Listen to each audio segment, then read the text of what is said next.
So today I want to talk about minimalism and how minimalism can kind of save you time and money. So for those of you who don't know, minimalism is basically this concept of not owning more than you actually need. So you don't have clutter, you don't have a bunch of different ornaments, you don't have like random little statues of zebras and stuff like this, okay? Instead, you just have the things you actually need, and then maybe like for some essential items, one spare. So that's really the first concept of minimalism, is just to have only really what you need instead of just random stuff that you don't actually use. So this is like a concept that I've been following for a couple of years now, I would say.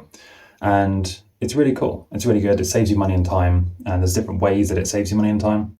And the first way that it saves you money and time is that because you're only buying what you need, you end up not having to buy the things that go along with these random purchases. So let's say you buy something you don't need, like a random, I don't know, ornament or something.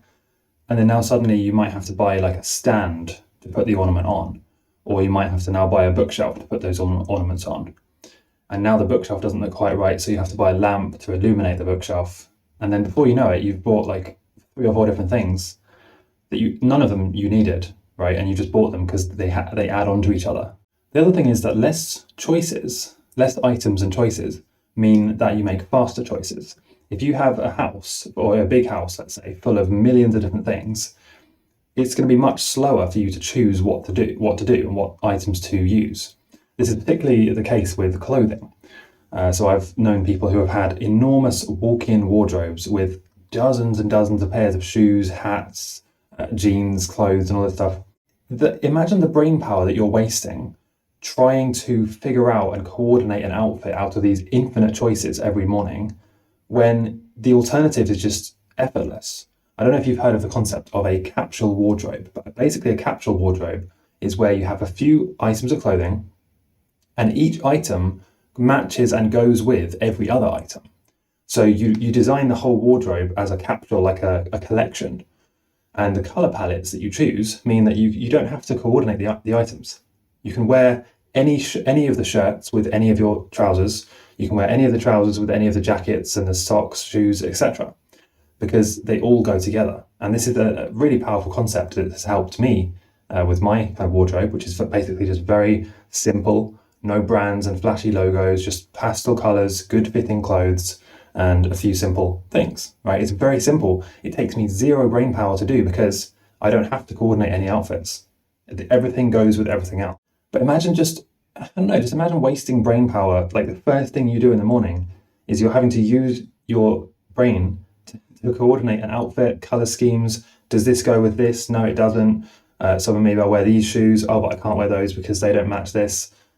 It's just a waste of brain power and time and money. So yeah, it's just pointless. And the next thing is that by being minimalist, that you have less things to tidy and organize and think about. You might not think so, but the items you own occupy a space in your brain. Every item you own occupies some kind of space inside your brain. At some point or another, whether it's consciously or unconsciously, you're going to be thinking about what that item that you own in some way. Let's say if you have plants, right? Every now and then, hopefully, you're going to be thinking, oh, okay, I need to water the plants. Now I need to like take away these spare leaves and stuff. Now the pot has become dusty, so I need to wash that. It's going to be occupying space in your brain. The more things you have, the more of that space is getting taken up. That is pushing out all the room for important things. And a classic example of this is a guy called Alex Becker, who used to live in a kind of like a mansion with all these different things and ornaments, stuff he didn't really need. He then moved to an apartment with basically nothing. Extreme minimalism. Now, I'm not saying you have to be that extreme, but he basically moved to an apartment with nothing, where he just has like one painting, desk, laptop, sofa, TV. I think that's it from the house tour he did. And so you don't need all these random pointless items. They're just going to take up space in your brain. 90% of them you probably wouldn't use anyway, or you don't need. And a classic example of this is the box test. This is like a concept in minimalism.